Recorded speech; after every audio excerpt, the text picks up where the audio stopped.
Tired of Windows suggesting apps you'd never use?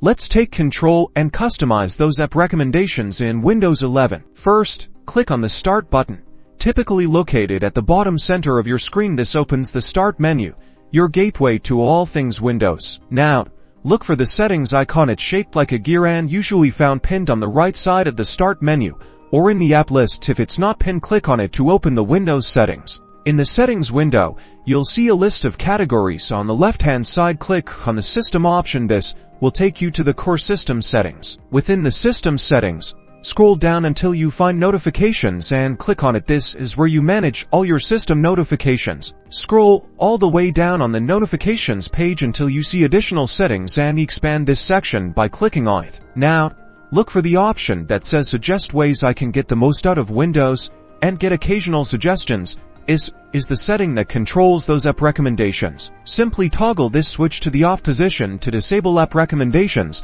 When the switch is grayed out, it means recommendations are turned off. And that's it. You've successfully customized your app recommendation settings in Windows 11. Enjoy a cleaner, more personalized experience.